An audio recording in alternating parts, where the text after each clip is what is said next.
Hello students, आज मैं आप लोग को sp2 संकरण के बारे में बताने जा रहा हूं। तो sp2 संकरण का अर्थ होता है ऐसा संकरण जिसमें एक s कक्षक और दो p कक्षक भाग लेते हैं, sp2 संकरण कहलाते हैं।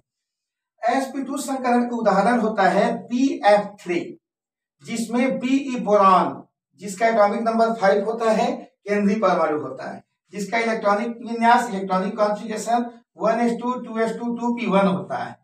अब इनकी चार अवस्थाएं बनाते हैं: सामान्य अवस्था, उत्तेजित अवस्था, संकरित अवस्था, अतिव्यापित अवस्था। 1s 2s 2p। 1s में 2 इलेक्ट्रॉन्स हैं, 2s में 2 है और 2p में 1 है।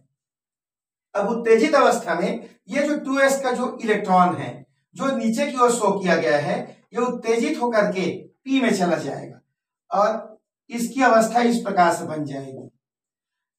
यह है उत्तेजित अवस्था। अब यहां पे देखना है अयुग्मित इलेक्ट्रॉन।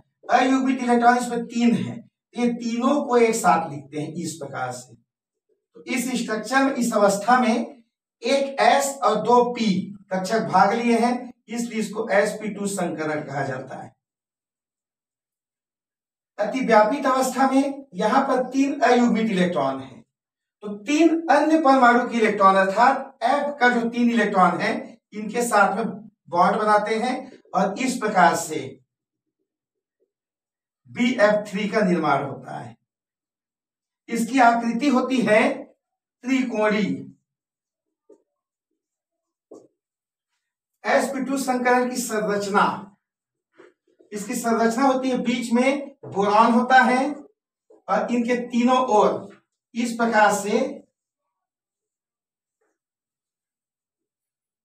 फ्लोरीन जुड़ा होता है और इसमें 120 डिग्री का एंगल बनता है, 120 अंश का कोण बनता है, जिसको बंध कोण कहते हैं। अर्थात बंध कोण 120 अंश का होता है और इसकी प्रकृति इसमें s और p, s की प्रकृति होती है 33.33% और p की प्रकृति होती है 66.67%।